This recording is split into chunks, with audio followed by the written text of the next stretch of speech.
YouTube, the final frontier. These are the ramblings of an attention-starved internet celebrity. His continuing mission to point out plot holes, to seek out new franchises and bad actors, and to boldly watch the same movies that everyone else is watching.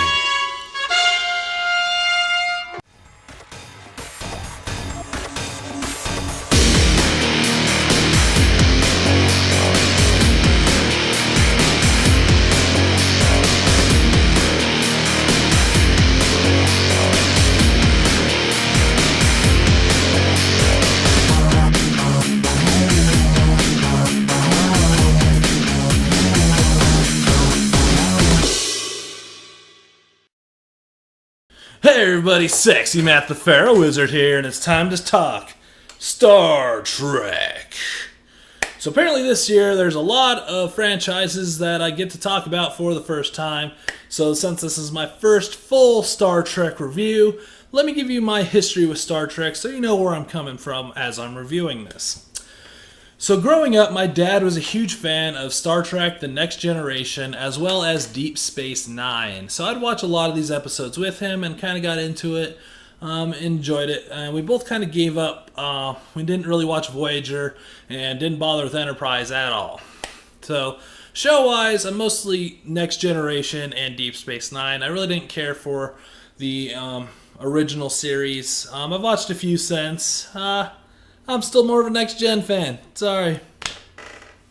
Anyways, movie-wise, growing up, I only got to see 3 in the theaters that I can remember, and that was First Contact, which is my favorite Next Gen movie, of course.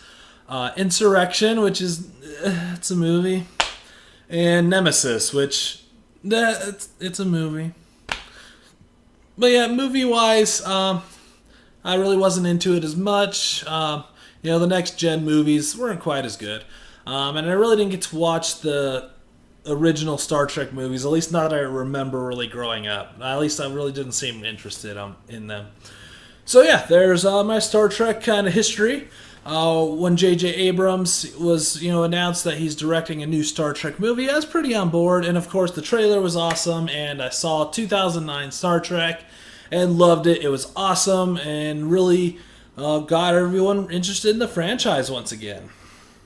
And of course, Into Darkness came a couple years later, and I loved that as well. I didn't have as much problem as most people did. I enjoyed it a lot. If I were to say which of the two was the best, probably the 2009 Star Trek out of the new timeline movies is the best. So there you go. So let's talk about Star Trek Beyond. Now, Star Trek Beyond is brought to you by us. This time it's not J.J. Abrams directing. It's Justin Lin, who's known for giving us 4 of the Fast and the Furious movies. And, a lot of people weren't sure how he'd do. Me included. So the plot of Star Trek Beyond is 3 years into the Enterprise's 5-year mission to explore new, worlds and, explore deep space.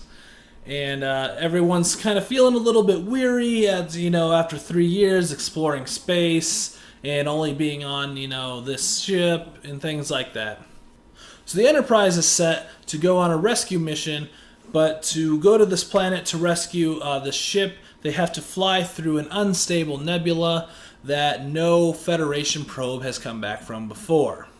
So it's a completely new, unexplored territory of space. When they get there, they find a nemesis, I guess you could call it, that threatens to destroy not only the Enterprise, but the Federation as we know it. Bum, bum, bum! And that's your basic, non-spoiler plot for Star Trek Beyond. So let's talk about the characters in this movie. Now, all the crew from the previous movie all return for this movie, of course. I'll give a little bit of insight to what they do, but for the most part, they're the same crew. Not a lot have changed. So I first really want to talk about the 2 new people that we're introduced to in this movie. The first is our main villain named Krall. Now, I won't talk too much about him because he is very spoiler heavy. I don't even want to say who he's played by because that could even be considered a spoiler. So, but he was a really cool character design. I liked his plan. He was very dark and intimidating. I enjoyed him as a villain. He's very well done. So yeah, there's Krull. I'll get to more of him in spoilers and things as we go. But yeah, I liked him a lot. The other character that we're introduced to, and she's in all the posters and the trailers and all that, is a character named J-Law, played by Sophia Butella? Yeah. Sorry if I just screwed up your name. I don't know what race she is. I tried to look it up, and I'm not getting much information on that. So if you know what race she is, let me know. But it's a very cool character design. She kicks a lot of ass in this movie. Has a lot of great interactions with everybody. Has some really funny lines, some great serious lines. Basically, her character has been marooned on the same planet that the Enterprise goes to investigate. And she's been on this fighting Krull's minions and kind of surviving on this kind of harsh world. And that's kind of her character, driven and things like that. So yeah, she kicked major ass. I loved her, and hopefully we get more of her in future installments. But yeah, she was fantastic. So let's talk about the returning crew. Now, I won't say exactly what happened, but basically they all get separated. So there's all these little hunks and bits and pieces of different storylines going on because they're not together as a crew through most of this movie. So Chris Pine returns as James T. Kirk, and he's a little bit more weary in this one, a little bit more tired. He's officially older than his dad ever got to be, kind of thing. So he plays a little bit more tired style, not quite as brash, but still returns and does a great job and is fantastic. Not much more to say about him. These two I'm going to put together because they spend pretty much the entire movie together. Is Carl Urban returns as Bones and Zachary Quinto returns as Spock. They're both fantastic. They played off each other very well, and like I said, they spent most of the movie together and had some great moments. They were both great, fantastic, loved them. There we go. Simon Pegg returns as Scotty. Again, has some great things. He interacts a lot with J-Law, and has some great lines with her, some great back and forths. And Simon Pegg's always fantastic. Not a lot to say about him there, but yeah, he's great. So there you go. Zoe Saldana returns as Uhura, and her role's actually been a little bit more downsized compared to the previous movies. You don't see her as much. With all this stuff going on, hers is like a little bit less of a storyline. When she's in it, she's great, but she is in a lot less of the movie than previous movies. So there you go. And of course, I need to talk about Anton Yelchin. And if you didn't know, unfortunately, he died before the release of this movie in a freak accident. I won't go into the details of that, but yeah, he died in a freak accident at a very young age, and it's very unfortunate. He did a great job as Chekhov. I've really only seen him in Star Trek, but he was great in this. But yeah, it's really unfortunate that someone that young died. And kind of a bigger bummer on that is his role is very much expanded in this movie than in the previous ones. So, I mean, it's a great way for him to go out. He did a great job in this movie, but it is unfortunate that, someone so young had to die. So there's your bummer minute, I guess. So what works well about Star Trek Beyond? Well, I do have to say this is the most Star Trek-y Star Trek out of the most recent Star Treks. Out of, the new timeline movies, this one feels the most like a regular Star Trek movie. It's not quite as action-packed. There's a lot more build-up. There is some definite action, but this one feels the most like a Star Trek movie, which could be good or bad. I consider it a good thing. But yeah, so there you go. As I said, the two new characters, I loved both of them. They did a great job. Both had fantastic roles, and I love the addition to our cast. So new characters were definitely awesome and welcomed.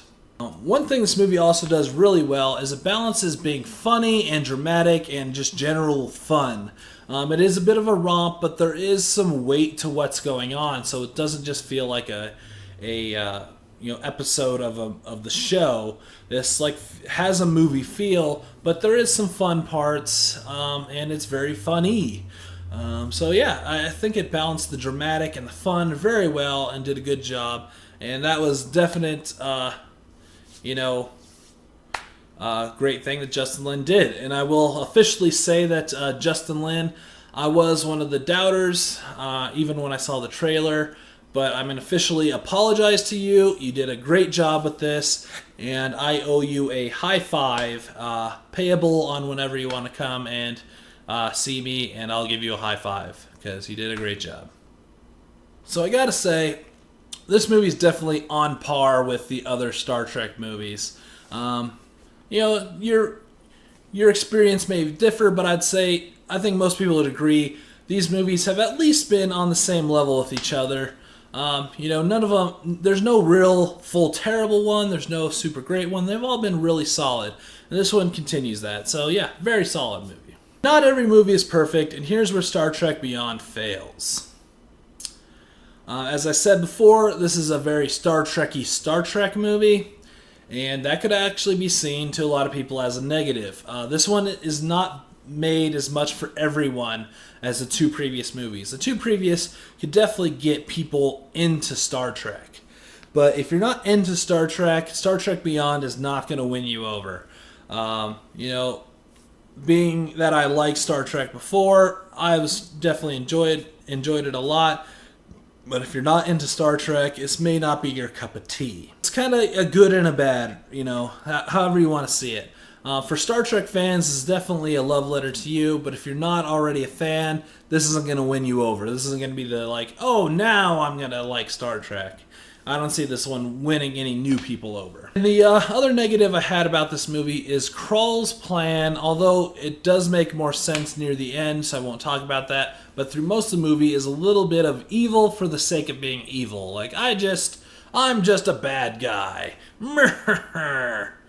Like I said, it is fixed later, so it's not a full negative, but through most of the movie, I feel like they could have built a little bit more, like there's more to him going on, rather than that he's just the villain because we need a villain for this movie. But it's time for dun dun dun dun dun dun dun spoilers! So go ahead and click on, the emblem right here to skip to my wrap-up if you don't want any spoilers, but here's my spoiler section. Alright, so now I can really talk about Krall and who Krall is and what his plan is. So, he's played by Idris Elba, which is fantastic, but I didn't know he was in it. There is a point where you see him, I'll explain that in a second, where it's Idris Elba, but when he's in his makeup and stuff, it's like, I know who that guy is, I just can't point it out.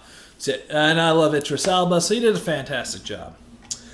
So Krall is over 100 and some odd years old, but he's not. It's really hard to explain. But basically, he was a soldier back when soldiers were a thing in the Star Trek universe.